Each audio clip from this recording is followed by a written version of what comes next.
Hello friends, कैसे हैं आप सब। आई होप सो सब बढ़िया होंगे। My self Varun Jain and स्वागत है आप सभी का मेरे इस यूट्यूब चैनल पे। एग्जाम्स आने वाले हैं सर, तो एग्जाम्स आने वाले हैं तो एग्जाम की टिप्स तो बनती ही हैं। तो मैं आप लोगों के लिए कुछ खास टिप्स लेके आया हूँ, कुछ इंपॉर्टेंट टिप्स लेके आया हूँ, जिसको अगर आप प्रॉपरली फॉलो करके चलोगे तो आई गारंटी यू कि आपके 10 से 15 नंबर बढ़ जाएंगे। मैं कुछ ऐसी बातें लिख के लेके आया हूं, मैंने कुछ ड्राफ्ट करी है बातें जो मैं आप लोगों के साथ डिस्कस करूंगा, कुछ पॉइंट्स ड्राफ्ट करे जो मैं आप लोगों के साथ डिस्कस करूंगा, जिसको बच्चा जनरली इग्नोर कर देता है और उस इग्नोरेंस की वजह से उसके मार्क्स कम से कम 10 नंबर कट जाते हैं। तो अगर आप इन टिप्स को ध्यान रखोगे, बहुत सिंपल सिंपल सी टिप्स हैं, इन टिप्स को ध्यान रखोगे तो डेफिनेटली आपके 10-15 नंबर बढ़ जाएंगे आपके नॉर्मल मार्क्स से। मतलब अगर आप 50-60 नंबर लेके आ रहे हो तो आपके डेफिनेटली 70 नंबर तक आ सकते हैं, 75 नंबर तक आ सकते हैं। मतलब आपके 10-15 नंबर बढ़ जाएंगे, आई गारंटी यू। मैं आपको डेफिनेटली इस चीज की गारंटी देता हूं सर। 10-15 नंबर बहुत होते हैं, आराम से बच्चा पास हो जाता है 10-15 नंबर की वजह से। पास और फेल में सर 10-15 नंबर बहुत काम आते हैं, ठीक है।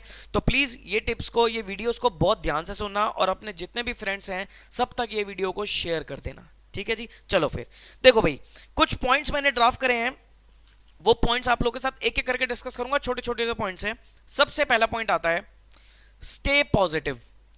पॉजिटिव एटीट्यूड रखना है आपको अपना।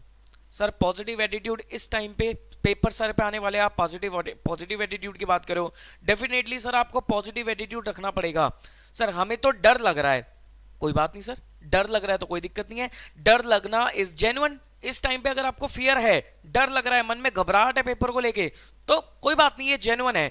इवन डर नहीं लगता तो ज्यादा दिक्कत वाली बात होती है। डर लग रहा है तो that is absolutely okay, absolutely fine. डर लगता है तो इसका मतलब आपकी पढ़ाई है, आपकी तैयारी है। इवन बच्चा जो बोलता है ना सर मुझे डर लग रहा है, पेपर से पहले थोड़ा सा फियर है, घबराहट है मन में, इसका मतलब उसने तैयारी कर रखी है, वो पढ़ाई कर रहा है। जो बच्चा ये बोलता है कि सर मुझे कोई डर नहीं है, जो होगा देखा जाएगा, इसका मतलब उसकी तैयारी ही नहीं है। आई होप आप इस चीज को समझ पाते हो। मतलब डर लगना इज जेन्युइन थिंग, लेकिन लेकिन डर को अपने आप पे हावी मत होने देना, ये ध्यान रखना। डर को किसी भी कीमत पर अपने आप के ऊपर हावी मत होने देना। आपको हर परिस्थिति में, हर सिचुएशन में पॉजिटिव रहना है। देखो जितनी भी तैयारी है, जैसी भी तैयारी है, प्लीज बी पॉजिटिव। अपने आप को कॉन्फिडेंट रखो, पॉजिटिव रखो। मैं मानता हूं सर कई बार क्या होता है, हमारी किसी सब्जेक्ट में अच्छी तैयारी नहीं है, हमारी किसी सब्जेक्ट में 100% तैयारी नहीं है, 70% है, 80% है, या ओवरऑल मेरी तैयारी 100% नहीं है, 80-90% है। कोई बात नहीं सर, आप 80-90% की तैयारी से जाओ, लेकिन जितना भी करके जा रहे हो कॉन्फिडेंस होना चाहिए आपको अपने ऊपर, पॉजिटिव एटीट्यूड अपना होना चाहिए कि जितना मैं करके जा रहा हूं at least I can pass my exam. तो ऐसा नहीं है कि सब कुछ सबको सब कुछ आता है। देखो ऐसा कभी नहीं हो सकता कि सबको सब कुछ आता है। कोई बात नहीं सर, हमें पेपर पास करना है तो पेपर पास करने की आपकी स्ट्रेटेजी होनी चाहिए। अगर आपने 70-80%, 80-90% की तैयारी कर रखी है तो 80-90% में मान के चलता हूं आपने इंपॉर्टेंट टॉपिक्स कर रखे हैं, तो उनको करके जाओ तो सर बच्चा वहां से भी पास हो जाता है। तो कहने का मतलब यह है कि आप हर सिचुएशन में पॉजिटिव रहना है इस समय आपको, क्योंकि इस टाइम पे अगर आपके अंदर नेगेटिविटी आ गई ना तो बड़ी दिक्कत वाली बात हो जाएगी। तो please stay positive, positive attitude से जाना है, पॉजिटिव होकर पेपर देने हैं आपको, ठीक है जी। दूसरी चीज, अब कुछ जनरल बातें भी हैं, कुछ पेपर रिलेटेड बातें भी हैं, एक एक करके डिस्कस करेंगे। दूसरी चीज आती है सर एडमिट कार्ड। देखो भाई, एडमिट कार्ड सब लोगों ने प्रिंट निकाल के रखना है। कोई भी एडमिट कार्ड की सॉफ्ट कॉपी मत लेके जाना सेंटर पे, क्योंकि सेंटर पे एग्जाम सेंटर पे फोन्स अलाउड नहीं होते हैं, तो सॉफ्ट कॉपी नहीं लेके जाओगे। नॉर्मल अपने एडमिट कार्ड को प्रिंट करा लेना। कई बार क्वेश्चन आता है सर एडमिट कार्ड का पहला दूसरा पेज कराएं या पूरा प्रिंट करा ले। पूरी कॉपी प्रिंट करा लेना। 15-16 पेज का एडमिट कार्ड है, बैक टू बैक पूरा उसे प्रिंट करा लेना, क्योंकि उसमें एक जगह पर होती है जहां पर इन्विजिलेटर साइन करता है। अगर आप मान लो पहली दूसरी पेज करा के लेके गए और एग्जाम पर वो वाला पेज रहेगा जहां पर इन्विजिलेटर को साइन करने, तो थोड़ी दिक्कत आ जाएगी एग्जाम टाइम में। तो प्लीज एडमिट कार्ड अपना 15-16 पेज का पूरा प्रिंट करा लो, और प्रिंट करा के जो भी छोटा सा बैग आप एग्जाम सेंटर में लेके जाओगे उस बैग में एडमिट कार्ड को डालकर छोड़ दो। बिल्कुल भी पेपर तक आप एडमिट कार्ड बाहर नहीं निकालोगे, सिर्फ एग्जाम सेंटर पे निकालोगे और तुरंत बैग के अंदर। क्योंकि ऐसा होता है, मतलब घर पे आपने एडमिट कार्ड निकाल लिया तो सर क्या होगा कि वो बाय चांस रह जाएगा घर पे, और फिर एग्जाम सेंटर पे आपको याद रहेगा कि यार मेरा तो एडमिट कार्ड घर पे रह गया। तो ये बड़ी दिक्कत वाली बात बच्चों ने फेस करी है, मैं बता रहा हूं अपने एक्सपीरियंस से। हुआ है ऐसा कि बच्चा एडमिट कार्ड ही ले जाना भूल जाता है। तो प्लीज एडमिट कार्ड को प्रिंट निकाल के बैग में रख लेना, ठीक है। आपको लगेगा सर ये वीडियो देखने के बाद सर ये कैसी कैसी टिप्स बता रहे होते हैं, तो हमें पता है, नहीं पता, नहीं पता, बच्चा यहीं पर ही फंस जाता है। मैं डेफिनेटली बता रहा हूं सर, इन टिप्स में बच्चा कहीं ना किसी पॉइंट पे गड़बड़ी कर देता है। इसलिए आप ये सुन लोगे 15-20 मिनट की वीडियो तो एटलीस्ट आपके 10 नंबर 15 नंबर बढ़ जाएंगे, ये ध्यान रखना, ठीक है। एडमिट कार्ड वाला पॉइंट हो गया, तो एडमिट कार्ड प्रिंट निकाल के बैग में रख दो, दैट्स इट, ठीक है। दूसरी चीज, ब्लैक बॉल पेन से आपको पेपर लिखना होता है, ध्यान रखना। ब्लैक बॉल पॉइंट पेन, एक अच्छी क्वालिटी का ब्लैक बॉल पेन ले लो, कम से कम 5-6 पेन ले लो सेम क्वालिटी के, सेम कंपनी के। ऐसा ना हो कि सर आपने 5-6 पेन ले लिए सारे अलग अलग कंपनी के, हाथ बैठने में दिक्कत होती है, ठीक है। तो जिस पेन पे आपका हाथ बैठा हुआ है थोड़ा अच्छी क्वालिटी का हो। ऐसा ना हो कि सर क्या होता है कुछ पेन की निप्स में से ना आगे निप में से इंक निकलती है, वैसे पेन ना हो, वो पेपर खराब कर देंगे। अच्छी क्वालिटी का थोड़ा महंगा पेन ले लो, कोई दिक्कत नहीं है, लेकिन 5-6 पेन लेके रख लो अच्छी क्वालिटी का, और वो अपने बैग में अपने पेंसिल बॉक्स में उसको रख लो, ठीक है जी। 5-6 पेन अच्छी क्वालिटी के चलने चाहिए, नहीं तो क्या होता है पेन ले गए इतने सारे और चल एक भी नहीं रहा, ठीक है। तो ऐसे एक्सपेरिमेंट पेपर में नहीं चलेंगे। अच्छी क्वालिटी के 5-6 पेन, नए नए पेन लेकर चलना, ठीक है जी। पेंसिल होनी चाहिए आपके पास, 2-3 पेंसिल होनी चाहिए, शॉर्पनर होना चाहिए, इरेजर होनी चाहिए आपकी अपनी। पेंसिल ध्यान रखना HB पेंसिल होनी चाहिए, और कोई पेंसिल अलाउड नहीं है, आपको HB पेंसिल ही यूज करनी है। सर पेंसिल कहाँ काम आती है? OMR शीट को फिल करने के लिए पेंसिल काम आती है, तो पेंसिल आपकी HB होनी चाहिए, नहीं तो कंप्यूटराइज स्कैनिंग नहीं हो पाएगी, ध्यान रखना। HB पेंसिल ले लेना, 5-6 अच्छी पेंसिल ले लेना, सबको शॉप करके रख लेना। ऐसा ना हो एग्जाम सेंटर पे शॉप करे जा रहे हो, नहीं, पहले से शॉप करके घर से लेके जाओ, लेकिन शॉर्पनर और इरेजर अपने साथ कैरी करके लेके जाओ। तीसरी चीज, कैलकुलेटर जरूर रख लेना, कैलकुलेटर जरूर रख लेना। एक नॉर्मल जनरल सा कैलकुलेटर जो आप यूज कर रहे हो वो कैलकुलेटर रख लेना। आपको सबको पता है सर साइंटिफिक कैलकुलेटर अलाउड नहीं है, इस टाइप का एक बेसिक सा कैलकुलेटर होना चाहिए जिसमें आपके प्रॉपर फीचर हो। हमें कोई जरूरत नहीं है वो GST का फीचर हो, टैक्स का फीचर हो, हमें कोई जरूरत नहीं है उसकी। हमारे पास ये सिंपल फीचर होना चाहिए, MRMC जरूर होना चाहिए, जिसमें मेमोरी और M+M- ये जरूर होना चाहिए, ये काम आ जाते हैं, ठीक है। बाकी कोई फीचर आपके इतने काम नहीं आते, तो बेसिक फीचर वाला आपको कैलकुलेटर रखना है। ये कैलकुलेटर आपके पास जरूर होना चाहिए, साइंटिफिक अलाउड नहीं है, ध्यान रखना।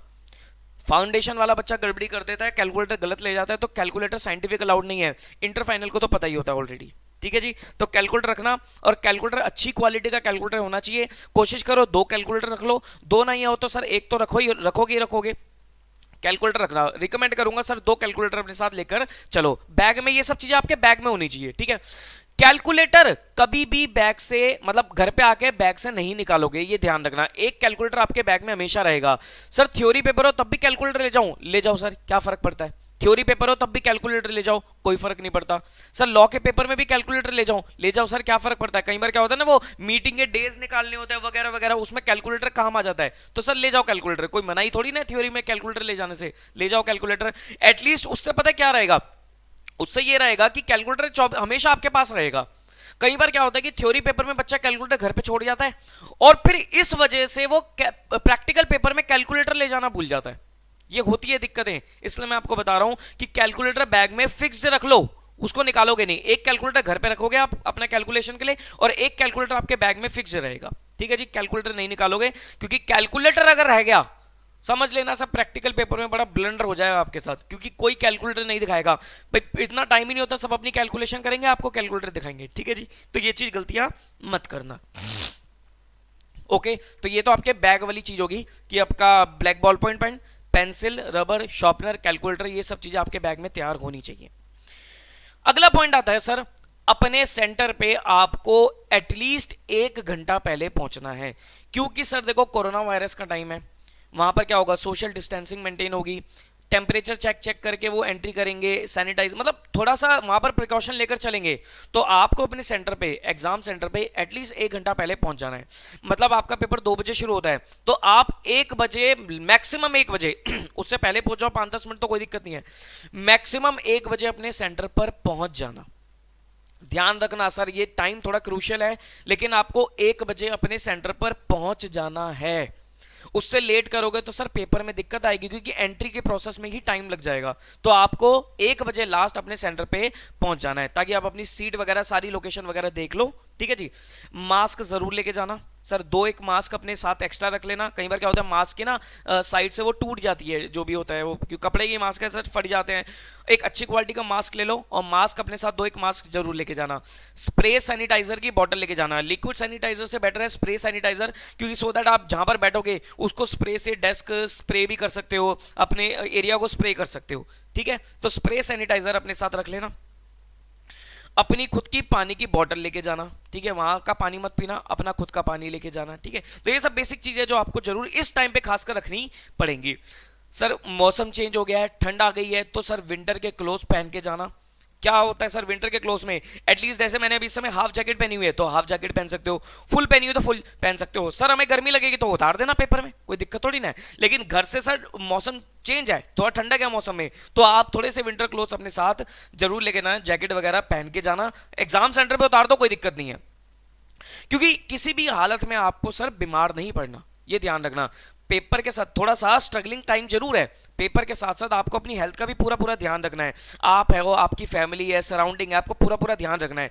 तो थोड़ा सा अपनी हेल्थ को भी ध्यान रख के चलना, ये नहीं कि सर पढ़ाई पढ़ाई में लगे गए और ये सब चीजें छोड़ दी, नहीं सर, वो भी जरूरी है। ठीक है, तो विंटर क्लोथ आपके पास होने चाहिए। ओके सर, वो एक शील्ड आती है, फेस शील्ड आती है, क्या वो लेके जानी है? उसका इससे कुछ नहीं होता, फर्क नहीं पड़ता, उसका मन है तो लेके जाना, लेकिन वो पहन के मेरे हिसाब से आप लोग पेपर नहीं दे सकते। ठीक है जी, ग्लव्स वगैरह पहन के नहीं लिख सकते, तो ग्लव्स वगैरह नहीं चाहिए। बस मास्क, सैनिटाइजर, ये जरूर आपके पास होना चाहिए। अच्छा, मैं एक चीज और रिकमेंड करूंगा, घर पे अब आप पढ़ाई कर रहे हो ना, तो आई होप आप 2 से 5 के बीच में पढ़ाई करते होंगे, उस टाइम सोते नहीं होंगे। तो उस टाइम जब भी अगर आप कोई मॉक टेस्ट दे रहे हो या कुछ क्वेश्चन सॉल्व कर रहे हो, तो कोशिश करो सर मास्क पहन के लिखने की। क्या होता है सर, आपको पेपर पूरा मास्क पहन के लिखना है, मास्क नहीं उतार सकते, मास्क पहन के लिखना है। तो सर उस टाइम पे एकदम से हैबिट नहीं पड़ पाएगी, तो घर से ही थोड़ी सी आदत डाल के जाओ कि मास्क पहन के पढ़ाई करने की, मास्क पहन के क्वेश्चन सॉल्व करने की, लिखने की, पढ़ने की। ठीक है जी, तो अभी हैबिट पड़ जाएगी तो एग्जाम में आपको थोड़ा ऑकवर्ड नहीं लगेगा, वहां तक आपकी हैबिट अपने आप ही बन जाएगी। ठीक है जी, ओके। सेंटर को, अपने जो भी आपका सेंटर है उसको एक बार रिव्यू कर लेना। अगर जाके देख सकते हो तो जाके देख लो, नहीं तो आजकल तो गूगल मैप के थ्रू आप लोकेशन ट्रैक कर सकते हो। मतलब आपको पता होना चाहिए कि सर कितना टाइम लग रहा है, ट्रैवलिंग टाइम कितना है, कैसे वहां पर पहुंचोगे। इस समय थोड़ा सा ट्रांसपोर्टेशन की भी दिक्कत हो सकती है, कोई दिक्कत नहीं है, तो पहले से ही ये सब चीजें तैयार करके रखना कि आपका सेंटर कितनी दूर है, कितना टाइम लगता है, उससे 15 मिनट एक्स्ट्रा ही लेके चलना। मान लो गूगल मैप पे दिखा रहा है कि आपको सेंटर पहुंचने में 30 मिनट्स लगेंगे, तो आप 45 मिनट्स का टाइम लेके चलो, क्योंकि 15 मिनट सर ऊपर नीचे हो ही जाते हैं। तो थोड़ा सा अपने सेंटर को रिव्यू कर लो, जाकर देख सकते हो जाकर देख लो, गूगल मैप के थ्रू देख सकते हो गूगल मैप के थ्रू देख लो, और एक मोड जरूर रख लो कि कैसे जाओगे, वो आपको थोड़ा सा इस टाइम पे चेक करना पड़ेगा कैसे जाओगे। अगर आपको लगता है सर मेट्रो कन्वीनियंट है तो मेट्रो देख लो, लेकिन देख लेना सर मेट्रो में डिले है इस समय, थोड़ा सा मेट्रो का ध्यान रखना, दिल्ली में खासकर बता रहा हूं मैं। बस से जाओगे तो सर बस की सर्विस का थोड़ा ध्यान रखना है, क्योंकि इस समय बस सर्विस में भी डिले है। ठीक है, ऑटो करके जाओगे, ऑटो करके देख लेना कि भाई ऑटो कहाँ मिलता है, कहाँ उतारता है, ये सब चीजें देख लेना। कैब से जाना चाहते हो कैब से जाना चले जाओ, किसी को साथ में लेके जाना चाहते हो, कभी घर का कोई मेंबर है जिससे आप बात कर लो कि भाई मेरे को पिक एंड ड्रॉप कर लियो, तो उससे बात कर लो।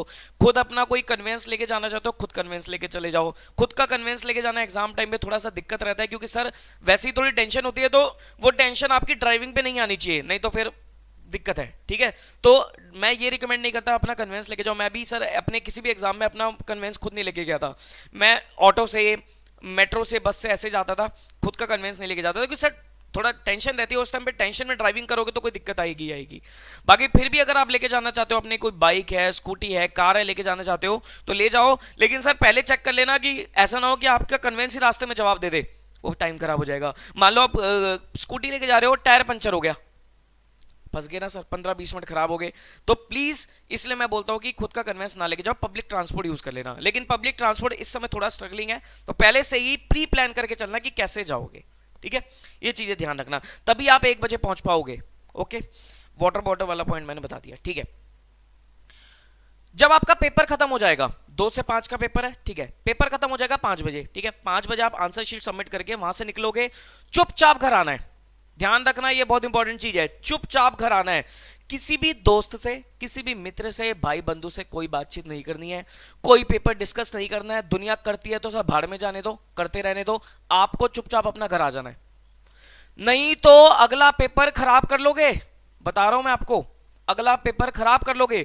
चुपचाप 5 बजे एग्जाम शीट सबमिट करके घर पे आ जाना चुपचाप। पेपर किसी के साथ कोई डिस्कस नहीं करना। जब एग्जाम्स खत्म हो जाएंगे तो मुझसे डिस्कस करना सर, मैं बताऊंगा आपको क्या सही है क्या गलत है, लेकिन पेपर खत्म होता ही पेपर डिस्कस नहीं होगा, ये ध्यान रखना, ठीक है। घर पे आओगे, घर पे आके अपना रेस्ट करोगे। मान लो 5 बजे आप निकले तो मोटा मोटा 5:30 पौने 6 तक घर पहुंच जाओगे। उसके बाद अपना फ्रेश हुए, क्योंकि कोविड का टाइम है तो नहा धो लेना अच्छे से, ठीक है। नहाने धोने के बाद कुछ हैवी सा खा लेना, कुछ हैवी सा खा लेना, और हैवी खाने के बाद कोशिश करना कि सर 6:30 तक मैक्सिमम आप सो जाओ। 6:30 सोने के बाद आप 8 बजे तक सो, अपनी नींद लो 1.5 घंटे की तसल्ली से। हैवी खा लोगे तो नींद आ जाएगी, इसलिए मैं बोल रहा हूँ हैवी खा लेना। फिर 8 बजे उठ के फ्रेश होके फिर पढ़ने लग जाओ, ठीक है। ये टिप्स भी है सर जो आपको फॉलो करके चलनी पड़ेंगी। ओके, आने के बाद पेपर को अपना चुपचाप ड्रॉर में रख देना, किसी से कोई डिस्कशन नहीं करना, किसी से कोई फोन नहीं करना। कई बार क्या होता है सर, आपका मान लो कोई चीज गलत हो गई, टेंशन क्रिएट हो जाएगी, अगला पेपर खराब कर लोगे, उसी को चेक करने में लग जाओगे। सब बिल्कुल ऐसी बेवकूफी नहीं करनी है आपको, नहीं करनी है आपको, ध्यान रखना। टोटलिंग करने बैठ जाता है कि मैं पास हो रहा हूं नहीं हो रहा, हो रहा हूं नहीं हो रहा, अरे जो होगा देखा जाएगा, अगले पे ध्यान दो ना, ठीक है। तो प्लीज ये चीजें ध्यान रखना।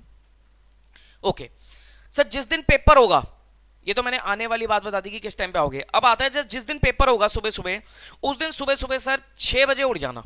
6 बजे आपको सुबह सुबह उठना है। उससे पहले रिकमेंड नहीं करूंगा, क्योंकि 5-6 घंटे की नींद जरूर ले लेना, 6 घंटे की नींद जरूर ले लेना। एक रात पहले 12 बजे तक सो जाना, 11:30-12 तक सो जाना, और अगले दिन सुबह सुबह 6 बजे उठ जाना, ठीक है। 6 बजे से लेकर 11 बजे तक सुबह सुबह पढ़ाई करनी है आपको अच्छे से। 6 से 11 बजे तक आपको अच्छे से प्रॉपर तरीके से पढ़ाई करके चलनी है, ठीक है। वो 5 घंटे आपके बहुत इंपॉर्टेंट है। उसमें आपके जो भी आपको कुछ चीजें रिवाइज करनी है वो रिवाइज कर लेना, कुछ आपके रहेगी रिवीजन में तो वो रिवाइज कर लेना, कुछ एक्स्ट्रा क्वेश्चंस देखने हैं तो वो देख लेना। मतलब वो 5 घंटे बिल्कुल वेस्ट नहीं करने। ऐसा नहीं कि 8-8 10-10 बजे उठ रहे हो, नहीं सर, सुबह 6 बजे उठ के 11 बजे तक पढ़ाई कर लेना, ठीक है। 11 बजे के बाद पढ़ाई नहीं करोगे, 11 बजे के बाद बिल्कुल भी पढ़ाई नहीं करोगे। 11 बजे के बाद क्या करूंगा फिर मैं, सर नहाना धोना, खाना पीना, लाइट खाना खाना, बहुत हैवी मत खाना खाना, थोड़ा लाइट खाना खाना, कुछ ड्रिंक्स वगैरह ले लेना, जूस, अपना शेक वगैरह, मतलब ऐसी चीजें लेना जो थोड़ा लाइट हो, जो आपको एनर्जी दे, ठीक है, वो चीजें ले लेना। जूस हो गया, ये नारियल पानी होता है, छाछ होती है, लस्सी वगैरह नहीं, छाछ, ठीक है, जिससे नींद ना आए, ठीक है। तो लाइट चीजें होनी चाहिए आपकी। तो 11 से 12, 12:15 तक ये सब चीजें होनी चाहिए। नहाना धोना करोगे, खाओगे पियोगे, फैमिली के साथ थोड़ा बैठ जाना, डिस्कस कर लेना अपनी मम्मी के साथ, पापा के साथ, किसी फोन पे बात नहीं करनी किसी दोस्त वोस्त से, और चुपचाप 12:15 बजे 12 बजे जैसा भी आपका डिस्टेंस अलाउ करता है, आप अपना एग्जाम सेंटर के लिए निकल जाओगे। आधा पौना घंटा 1 घंटा आप थोड़ा ट्रैवलिंग में भी लग जाएगा, ठीक है। कुछ बच्चों के साथ डिस्टेंस सेंटर थोड़े दूर है तो वो अकॉर्डिंगली मैनेज करके चलना पहले ही, ठीक। रिकमेंड यही है सर, 11 बजे के बाद आप लोग नहीं पढ़ोगे। सुबह 11 तक जितना पढ़ना है पढ़ लेना, उसके बाद नहीं पढ़ोगे, ठीक है। खाने पीने में एग्जाम सेंटर पे जाओगे, भूखे पेट मत जाना, कुछ खा के जाना। कई बार बच्चे भूखे पेट चले जाते हैं, एक दूध पी के चले गए, नहीं सर, बड़ा फिर दिक्कत होती है पेपर में। खाली पेट दिमाग नहीं चलता, ये आपको सबको पता है सर, खाली पेट नहीं चलता माइंड। मुझे पता है पेपर से पहले ज्यादा खाया भी नहीं जाता, तो लाइट खा के जाओ, 1 रोटी खा के जाओ, 2 रोटी खा के जाओ, कोई ब्राउन ब्रेड खा के जाओ, और भी अगर आप कुछ लाइट चीजें खाना चाहते हो, फ्रूट सैलेड खा के जाओ, मतलब वो चीजें खा के जाओ जो आपको एनर्जी दे, आपको आलस ना दे, लेकिन पेट में आपके कुछ ना कुछ होना चाहिए। खाली पेट नहीं हो आपका पेट, क्योंकि खाली पेट मैं बता रहा हूं माइंड नहीं चलता, पेट में जरूर कुछ ना कुछ होना चाहिए, ठीक है जी। ओके, तो ये सब कुछ मेरी जनरल टिप्स थी जो आपको फॉलो करके चलनी है ड्यूरिंग द एग्जाम्स। अब मैं आता हूं सर कुछ पेपर प्रेजेंटेशन की टिप्स, कि सब पेपर प्रेजेंटेशन में हमें किस तरीके से ध्यान रख के चलनी है बातें। आओ जी, देखो, जो आपको 15 मिनट का रीडिंग टाइम मिलता है वो बहुत इंपॉर्टेंट है, उसको वाइजली यूटिलाइज करना है आपको। कई बार क्या होता है, बच्चा 15 मिनट में इधर उधर देखेगा, पहले देखेगा आसपास माहौल क्या है, कैसा है, क्या है, सब कैसे कपड़े पहन के आए हैं, किसका क्या रिएक्शन है, अरे वो सब बेकार चीज है भाई, अपने पेपर पे ध्यान दो। 15 मिनट बहुत शातिर से यूटिलाइज कर लो, वो आपके 10 नंबर बढ़ा देंगे डेफिनेटली। कैसे यूटिलाइज करोगे, देखो, फर्स्ट 15 मिनट्स में जब आपको क्वेश्चन पेपर मिलता है तो बच्चा क्या करता है सर, क्वेश्चन नंबर 1 से एक एक लाइन पढ़ूंगा, एक एक लाइन पढ़ूंगा, नहीं पढ़ूंगा, कुछ नहीं है सर, ऐसे नहीं होता। पहले 15 मिनट में कंपलसरी क्वेश्चन कभी रीड नहीं करोगे आप, ध्यान रखना। जो आपका एक पहला क्वेश्चन कंपलसरी होता है ना, वो बिल्कुल भी रीड नहीं करोगे। क्यों नहीं करूंगा सर कंपलसरी क्वेश्चन रीड? अरे वो तो करना ही करना है आपको, वो तो करना ही करना है, कंपलसरी है ना वो।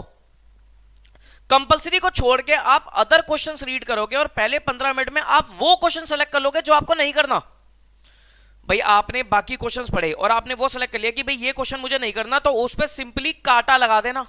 ध्यान रखना, काटा लगा देना। तो इसमें थोड़ा सा आपका टाइम लगेगा, 5-7 मिनट आपके लग जाएंगे ये डिसाइड करने में, कि 10 मिनट भी लग सकते हैं ये डिसाइड करने में कि कौन सा क्वेश्चन नहीं करना। उसको सिंपली काटा लगा देना, वो आपके लिए एप्लीकेबल नहीं है।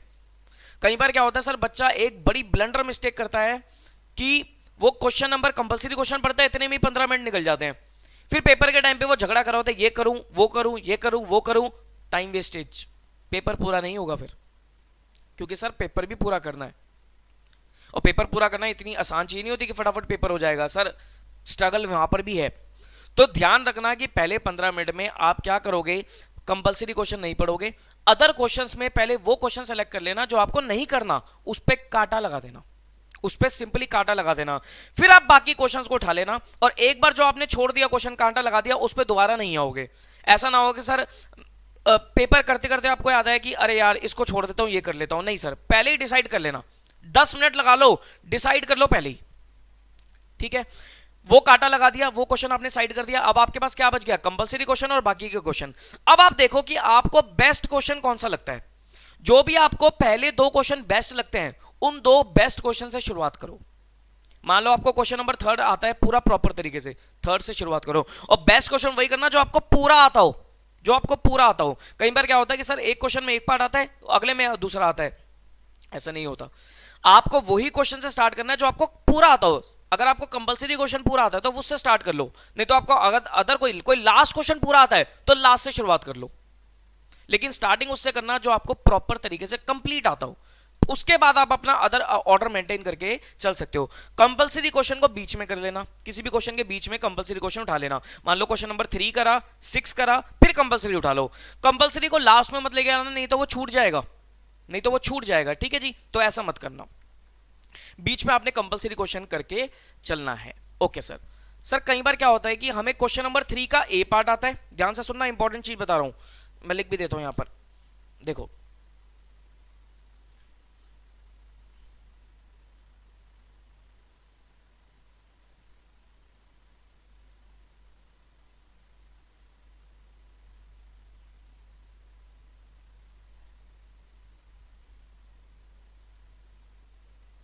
हाँ जी, कई बार क्या होता है कि क्वेश्चन नंबर 3 का, ऐसे सुन लो, क्वेश्चन नंबर 3 का आपको ए पार्ट आता है और क्वेश्चन नंबर 4 का आपको बी पार्ट आता है। ऐसा मत करना कि क्वेश्चन नंबर 3 का ए पार्ट करा, फिर क्वेश्चन का 4 का बी पार्ट करा, फिर क्वेश्चन 3 का बी पार्ट करा, फिर क्वेश्चन 4 का ए पार्ट करा। नहीं सर, अगर आपको क्वेश्चन 3 का ए पार्ट आता है, बी अभी नहीं आ रहा, तो बी की स्पेस छोड़ दो, फिर क्वेश्चन 4 पे आ जाओ, ए करो, बी की स्पेस छोड़ दो। ऐसे करके चलना है सर आपको, नहीं तो सर एग्जामिनर ठीक से चेक नहीं करेगा पेपर, ये ध्यान रखना। तो इसलिए मैं रिकमेंड करता हूं कि जो क्वेश्चन आपको पूरे तरीके से आता है पहले उसको कर लेना, फिर आप अदर क्वेश्चंस पे मूव करना। किसी में कोई पार्ट आता है, किसी में कोई पार्ट आता है, तो सर सीक्वेंस में होने चाहिए आपके, मतलब 3 करे हो तो ए और बी दोनों होने चाहिए साथ में। ऐसा नहीं कि 3 का ए पहले है फिर 3 का बी बाद में कर रखा है आपने, ये गलती मत करना, ये बहुत गलत प्रेजेंटेशन लगती है, ये गलती आप बिल्कुल नहीं करोगे। ठीक है जी, ओके। हमेशा जो भी आंसर लिखोगे सर वो आपका नए पेज से स्टार्ट होना चाहिए। मान लो क्वेश्चन नंबर आपने 6 स्टार्ट करा, तो ऊपर लिखोगे answer to question number 6, proper लिखोगे आंसर टू क्वेश्चन नंबर 6। फिर उसके बाद आप पूरा क्वेश्चन नंबर 6 करना स्टार्ट करोगे, और जब आपका क्वेश्चन नंबर 6 एंड हो जाएगा, फिर आपको मान लो क्वेश्चन नंबर 5 करना है, तो 6 जहां एंड हो रहा है वहां पर नहीं, नेक्स्ट न्यू पेज पे। यानी कि हर क्वेश्चन आपका नए पेज पर होना चाहिए, हर क्वेश्चन का इवन हर एक पार्ट आपका नए पेज पर होना चाहिए। जैसे आपने लिखा answer to question number 6A, वो लिख दिया, 6B लिखना है नेक्स्ट पेज पे आ जाओ, 6C लिखना है नेक्स्ट पेज पे आ जाओ। ऐसे कर करके सर हर क्वेश्चन आपका नए पेज पे होगा, तो थोड़ी अच्छी प्रेजेंटेशन लगती है। खुला खुला लिख के आना, खुला खुला लिख के आना, ऐसा हो कि रीडेबल फॉर्मेट में होना चाहिए। बच्चा घिचपिच लिख के आता है सर, कंजूसी करके आता है, ऐसा अलाउड नहीं है। आपको रीडेबल फॉर्मेट में पेपर देना, आपका साफ साफ होना चाहिए। देखो हैंडराइटिंग जिसकी जैसी भी हो उससे फर्क नहीं पड़ता, लेकिन एटलीस्ट ऐसा लिख दो कि एग्जामिनर समझ जाए कि आपने क्या लिखा है। तो आपका नीट एंड क्लीन पेपर होना चाहिए। तो इसलिए नीट एंड क्लीन लगता है तब जब आप हर क्वेश्चन को अलग अलग पेज पर लिखते हो। ठीक है, ये बहुत इंपॉर्टेंट चीज है, ध्यान रखना। ओके, प्रॉपर फॉर्मेट बना के आओगे। प्रैक्टिकल पेपर है, अकाउंट्स है, टैक्स है, कॉस्टिंग वगैरह है, एफएम वगैरह है, वहां पर फॉर्मेट्स चाहिए आपको, तो सर फॉर्मेट बना के आओगे। सर क्या फॉर्मेट पेंसिल स्केल से बनाने हैं? बिल्कुल नहीं बनाने, प्रॉपर पेन से फॉर्मेट बनाओगे। सर हमारी लाइन तो सीधी नहीं आती है, आ जाएगी सर, अब तक आ जानी चाहिए। नहीं आती तो सर प्रैक्टिस करो, लाइन पेन से डालो और आ जाती है सर, ऐसा कुछ नहीं है, आ जाती है सब। शीट में जब लिखोगे तो सब बड़ी आराम से आ जाती है। मेरी प्लेन शीट पे आ जाती है तो सर आपकी तो लाइन शीट पे आराम से ही आ जाएगी। ठीक है, तो खुला खुला वैसे भी आपकी लैंडस्केप फॉर्म में शीट होती है तो कोई इतनी कोई दिक्कत वाली बात नहीं है। तो आपको क्या करना है, अपना लाइन को पेन से करके आना है, फॉर्मेट को पेन से बना के आओगे, प्रॉपर फॉर्मेट होना चाहिए। ऊपर लिखोगे सर बैलेंस शीट है, कौन सी कंपनी की बैलेंस शीट है, as on this balance sheet में asset amount, liability amount, asset amount proper करके लिखोगे आप, और मतलब टोटल करके आओगे बैलेंस शीट का। मतलब फॉर्मेट आपके प्रॉपर होने चाहिए, ये ध्यान रखना। फॉर्मेट नहीं लिख करोगे प्रॉपर तो सब मार्क्स करते हैं फॉर्मेट के। एंट्रीज मांगी आपके क्वेश्चन में तो सर जर्नल एंट्रीज मांगी तो नरेशन लिखोगे, नहीं लिखोगे तो मार्क्स कटेंगे अनलेस अदरवाइज स्पेसिफाइड।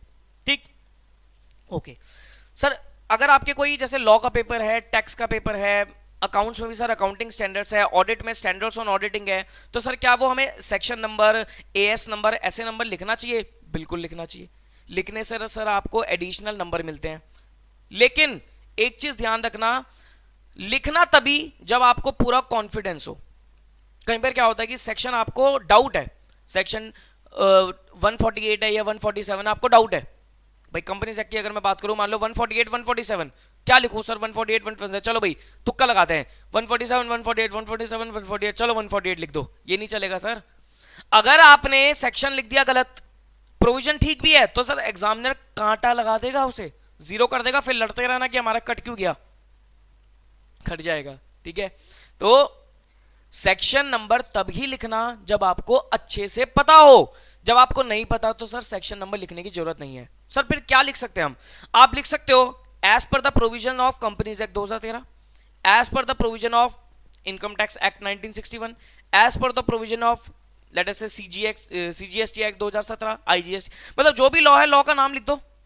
ईयर याद हो ईयर लिख दो, ईयर याद नहीं हो तो ईयर भी मत लिखो, एज पर दिस एक्ट लिख दो, लॉ लिख दो, कोई दिक्कत नहीं है। कॉन्ट्रैक्ट एक्ट है तो कॉन्ट्रैक्ट एक्ट 1872 याद नहीं है, कोई बात नहीं sir, as per the provision of Indian contract act, बस इतना लिख दो, वो भी ठीक लगती है प्रेजेंटेशन। लेकिन सेक्शन नंबर ईयर तभी लिखोगे जब आपको प्रॉपर कंफर्मेशन हो, जब आपको पूरा पता हो कि हाँ यही है, तभी लिखोगे। गलत नहीं लिखोगे, गलत लिखोगे तो मार्क्स कट जाएंगे, ये ध्यान रखना। अकाउंटिंग स्टैंडर्ड का नाम नंबर भी तभी लिख देना जब आपको आता हो। हालांकि सर एएस नंबर, नाम नंबर लर्न करने में कोई इतनी दिक्कत नहीं आती क्योंकि थोड़े से एएस हैं। स्टैंडर्ड्स ऑन ऑडिटिंग में ऐसे में थोड़ी दिक्कत आ रही थी क्योंकि सर ऐसे ज्यादा होते हैं, तो ऐसे का नाम नंबर तभी लिखना जब आपको पता हो, अदरवाइज सिंपल लिख देना as per the standards on auditing this this this. ठीक है जी, तो ये चीज ध्यान रखना। ओके, तो सेक्शन वगैरह तभी लिखोगे जब आपको प्रॉपर तरीके से पता होगा। उसके बाद अब दूसरी चीज आती है, सर अगर हमें पक्का पता है कि सेक्शन ये है या आपको कोई प्रोविजन हाईलाइट करना है, तो सर क्या मैं उसे हाईलाइट कर सकता हूं? बिल्कुल हाईलाइट कर सकते हो। मान लो अगर आप कोई आंसर लिख रहे हो जिसमें आपकी टाइम लिमिट है, तो टाइम लिमिट को बॉक्स के अंदर लिख दो। इफ यू आर श्योर, अगर आप श्योर हो तो आप बॉक्स के अंदर लिख दो, बॉक्स बना दो ब्लैक पेन से ही, भाई कोई और कलर यूज नहीं करना पेपर में, ब्लैक पेन से ही बॉक्स बना दो, पेंसिल भी मत यूज करना, ब्लैक पेन से ही हाईलाइट हो जाएगा वो। ठीक है, अंडरलाइन करोगे तो सर हाईलाइट नहीं होगा, क्योंकि बॉक्स बना दोगे तो हाईलाइट होगा। मान लो कोई सेक्शन आपको हाईलाइट कराना है कि भाई एग्जामिनर को दिखाना है कि देखो मुझे ये सेक्शन आता है, ये सेक्शन नंबर पता है, हाईलाइट कर दो। आपको लगता है एग्जामिनर को दिखाना है कि मुझे एएस पता है, एएस2 वैल्यूएशन ऑफ इन्वेंटरीज पूरा पूरा पता है, हाईलाइट कर दो। तो सर वो भी एक अच्छी प्रेजेंटेशन टिप मानी जाती है। ओके, अगर आप कोई थ्योरी का पेपर लिख रहे हो, जैसे ईआईएस एसएम लिख रहे हो, ऑडिट लिख रहे हो, वहां पर आपको कोई प्रोसेस बनाना है तो फ्लो चार्ट भी बना सकते हो आप। जैसे कोई प्रोसेस बताना है आपको तो फ्लो चार्ट फॉर्म में भी आप बना के आ सकते हो। मतलब आपको अपना पेपर प्रेजेंटेबल बनाना है, अच्छा लगना चाहिए, मतलब एग्जामिनर को ये लगे कि हाँ ये पेपर में दम है, मजा आएगा, उससे सर आपके मार्क्स बढ़ जाते हैं, ये ध्यान रखना। एग्जामिनर सोच समझ के मार्क्स काटेगा आपके फिर। ठीक, ओके। कई बार क्वेश्चन आते हैं sir advantages, disadvantages, features, characteristics, steps, उसमें आप नंबरिंग दे सकते हो। ठीक है, लेकिन अदर देन दिस कोई क्वेश्चन आता है तो उसमें नंबरिंग नहीं चलेगी। ठीक है सर, अगर मेरे को कोई चीज एक्सप्लेन करनी है, कोई डेफिनेशन एक्सप्लेन करनी है, कोई कॉन्सेप्ट एक्सप्लेन करना है, तो सर क्या मैं नंबरिंग दे सकता हूं? नहीं सर, बेवकूफी लगेगी वो। मान लो आपको कोई कॉन्सेप्ट एक्सप्लेन करना है तो वो बेवकूफी लगेगी, वो नंबरिंग नहीं चलेगी, ध्यान रखना। आपको प्रोविजंस एक्सप्लेन करने हैं किसी लॉ के, उसमें नंबरिंग लिखोगे तो सर बहुत वियर्ड प्रेजेंटेशन लगेगी। सर फिर मैं क्या करूं? आप बुलेट बना दो, बुलेट्स बना बना के बता सकते हो। नंबरिंग सर, नंबरिंग ज्यादातर advantages, disadvantages, characteristics, features, steps इनमें यूज होती है। अदर देन दिस आप बुलेट्स बना बना के अपने आंसर दे दो, कोई दिक्कत नहीं है। प्रोसेस एक्सप्लेन करना है ना, कोई कंसेप्ट एक्सप्लेन करना है, प्रोसी, तो सर बुलेट्स बना बना के दे दो, कोई दिक्कत नहीं है। पॉइंट समझ में आता है? ओके। अगर कोई स्टेप्स के ऊपर क्वेश्चन है तो सर स्टेप हमेशा सीक्वेंस में चलते हैं, ऐसा ना हो कि 6 स्टेप पहले लिख दिया, पहला स्टेप बाद में लिख दिया, वो भी सर गलत प्रेजेंटेशन। कोई स्टेप है तो वो सीक्वेंस में ही आपको याद होनी चाहिए, सीक्वेंस में ही चलेंगे। ओके। अपनी आंसर शीट पे बिल्कुल भी आप क्या नहीं लिखोगे, कोई भी सर रिलीजियस सिंबल नहीं बनाओगे, जैसे स्वास्तिक हो गया, ओम हो गया, 786 हो गया, कोई गुरु का नाम हो गया, एटसेट्रा। कोई भी आप इस तरीके का कोई रिलीजियस सिंबल नहीं बनाओगे, दैट इज अनफेयर मीन, वो इलीगल है, पेपर कैंसिल हो जाएगा आपका, ये ध्यान रखना। क्वेश्चन पेपर के ऊपर सर, क्वेश्चन पेपर पे थोड़ा सा ध्यान देना, क्वेश्चन पेपर के ऊपर सिर्फ और सिर्फ आपका रोल नंबर होना चाहिए। रोल नंबर के अलावा कुछ भी आप क्वेश्चन पेपर पे नहीं लिखोगे, क्योंकि अगर आपने कोई भी हरकत क्वेश्चन पेपर पे करी, पेपर कैंसिल होने के चांसेस हो जाते हैं। ठीक है, तो क्वेश्चन पेपर पे सिर्फ आपका रोल नंबर होना चाहिए, अदर देन कुछ आप नहीं लिखोगे।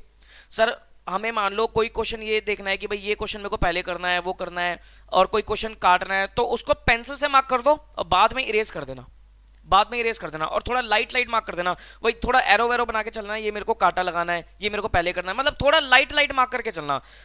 कोई भी सॉल्यूशन, कोई भी चीज सॉल्व कर रहे हो वो क्वेश्चन पेपर में मत कर देना, that is illegal mean, paper cancel हो जाता है, ध्यान रखना। ओके। जो आपकी एग्जामिनेशन सेंटर में एमसीक्यू का पेपर होगा, जैसे कुछ पेपर में एमसीक्यू होता है, जैसे ऑडिट हो गया, लॉ हो गया, ईएएस एसएम हो गया, जहां पर 30% एमसीक्यूज होता है, टैक्स हो गया। सर एमसीक्यू के केस में आपको ओएमआर शीट पे एमसीक्यू देने हैं, ध्यान रखना, ओएमआर शीट पर ही एमसीक्यू दोगे आप। ओएमआर के अलावा अगर एमसीक्यू आपने अपनी नॉर्मल आंसर शीट में लिख दिया तो वो इवैल्यूएट नहीं करे जाएंगे, ओएमआर पे एमसीक्यू देने हैं। ठीक है, फाउंडेशन का बच्चा हो तो सर मैथ्स और इकोनॉमिक्स का पेपर उनका एमसीक्यू बेस्ड है, तो ओएमआर पे एमसीक्यू देना है। Same goes for final paper also, final students also. तो ओएमआर को सर आपको प्रॉपर अच्छे तरीके से फिल करना है। एचबी पेंसिल से जो भी आप सर्कल लगाओगे वो पूरा शेडेड होना चाहिए, अगर आधा अधूरा शेड कर दिया या टिक लगा दिया या कुछ और लगा दिया तो सर आपका इवैल्यूएट नहीं होगा, स्कैन नहीं होगा। उनकी इंस्ट्रक्शन है कि भाई जो ओएमआर शीट का जो सर्कल्स हैं वो प्रॉपरली फिल्ड होने चाहिए अच्छे तरीके से, तो ये ध्यान रखना। उसके बाद जो आपकी फ्रंट शीट मिलती है, जो आपकी आंसर शीट मिलती है, उसमें भी आपको कुछ बेसिक डिटेल्स फिल करनी होती है, वो भी आपको नाम नहीं लिखना, ध्यान रखना, सिर्फ रोल नंबर लिखना है, सिर्फ रोल नंबर लिखना है, और भी अगर कुछ डिटेल्स उसने मांगे तो वो आप लिख देना। ओके। एग्जाम सेंटर में मोबाइल फोन अलाउड नहीं होते, तो सर मोबाइल फोन नहीं लेके जाओगे तो ज्यादा बेटर है, अगर लेके भी जाना है तो एक बैग लेके जाना, उसमें रखना, लेकिन थोड़ा अपने रिस्क पे रखना वो। ठीक। जिस पेपर में आपके सेक्शन वाइज आंसर होता है, जैसे इनकम टैक्स का पेपर है, टैक्स का पेपर है, तो आपको सेक्शन ए इनकम टैक्स होता है, सेक्शन बी इनडायरेक्ट टैक्स होता है, ऐसे फाइनल में होता है, ऐसे अपना क्या कहते हैं अपना इधर ईआईएस एसएम में होता है। तो जहां सेक्शन वाइज होते हैं वेटेज, तो वहां पर आपको दो अलग अलग आंसर शीट देनी होती है, तो ये थोड़ा सा ध्यान रखना। ठीक है, तो ये कुछ बेसिक बातें थी जो आपको ध्यान रख के चलनी चाहिए, जो मैंने आप लोगों को बताई हैं। इसके अलावा भी अगर कोई पॉइंट है तो उसके लिए जो आपको एडमिट कार्ड मिला है, एडमिट कार्ड में एक इंस्ट्रक्शन किट है, उस इंस्ट्रक्शन किट को एक बार अच्छे से रीड कर लेना, फिर जाना पेपर देने। ठीक, तो सर ये बातें अगर आप प्रॉपरली फॉलो करके चलोगे तो मैं गारंटी देता हूं आपके 10-15 नंबर बढ़ जाएंगे। नहीं फॉलो करोगे तो सर कुछ ना कुछ गड़बड़ी करके आओगे। ठीक है जी, तो आई होप आपको ये वीडियो पसंद आई होगी, आपको इससे काफ़ी कुछ चीज़ें पता भी लगी होंगी, नॉलेज में मिली होगी। तो सर अपने दोस्तों के साथ इस वीडियो को शेयर करना, पसंद आई है तो सर इसको लाइक कर देना। कुछ भी अगर आपको पॉइंट है तो आप कमेंट कर सकते हो, मेरा नंबर फ्लैश हो रहा है तो मुझे व्हाट्सएप भी कर सकते हो। ठीक है जी, तो इसी तरीके से अपना प्यार मेरे चैनल पे देते चले जाओ और ऐसे वीडियोस को अपना प्यार देते चले जाओ। ठीक है जी, चलो फिर कोई भी दिक्कत वाली बात हो तो मुझे व्हाट्सअप कर देना, फिर आऊंगा सर कोई नई वीडियो लेकर जो कि आपके लिए काफ़ी इंफॉर्मेटिव रहेगी, नॉलेजेबल रहेगी। Till then take care of yourself, bye bye.